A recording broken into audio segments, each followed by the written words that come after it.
Bakit pag sa kabila, pinapayagan sila 5-10 minutes? Bakit pag sa amin, sa majority, kinakat agad ni remind pagdating ng 2 minutes? I think nakakalata na kami. So dapat pag sinabing 2 minutes, 2 minutes. Pag sa amin sa majority, pag 2 minutes, pinipindot nito. 2-3 beses. Totoo yan. Pero pag sa minority, umaabot na ng 5 minutes, 10 minutes. At meron akong record yan. Pinapayagan. Why? Thank you.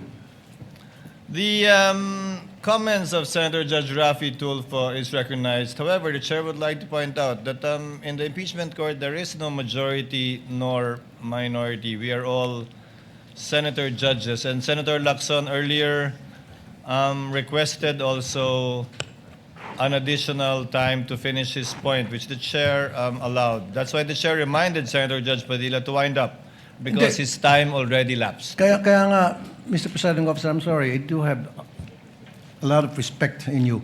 Yung sa akin lang, kahit na sino senador, kapag dating na ng 2 minutes, pinipindutan ng bell eh.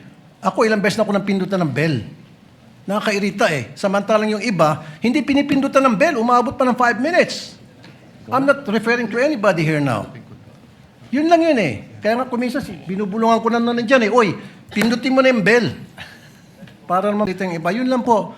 Wala na akong tinutukoy dito. Dapat maging fair tayo yung sa nagpipindot ng bell. Pag sinabing 2 minutes regardless kahit na sinong senador yan. Thank you. The clerk of court is instructed to kindly relate to the bell ringer to kindly be consistent in doing the polite reminder to the senator judges with respect to the time allotted.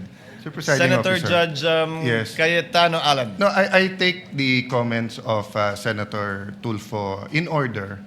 I respect your opinion, but just to put on record, as you said, Senator Lacson a while ago asked for more time, binigay. Walang bell yon. Yesterday, 2 bell sa akin. 2 o 3? Dalawa lang ang bilang ko. 2 lang bilang mo.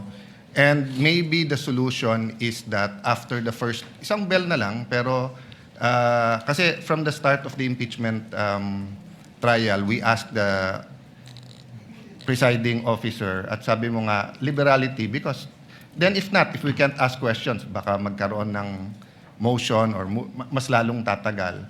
Maybe, you've been doing it naman, but yun nga, yung just ask to wrap up. But konting, we all want to get back to work. There's so much that we want to do. At least, wala ngang majority-minority, but at least wala ngang threat ng kaso sa majority. Eh. Kami magsalita dito, parang may sword sa aming nakatutok. So, konting pagbibigay din sa amin ng konting liberality din sa pagtatanong. Yes. But in accordance with the rules, tama naman po yung sinabi ni Senator Tulfo.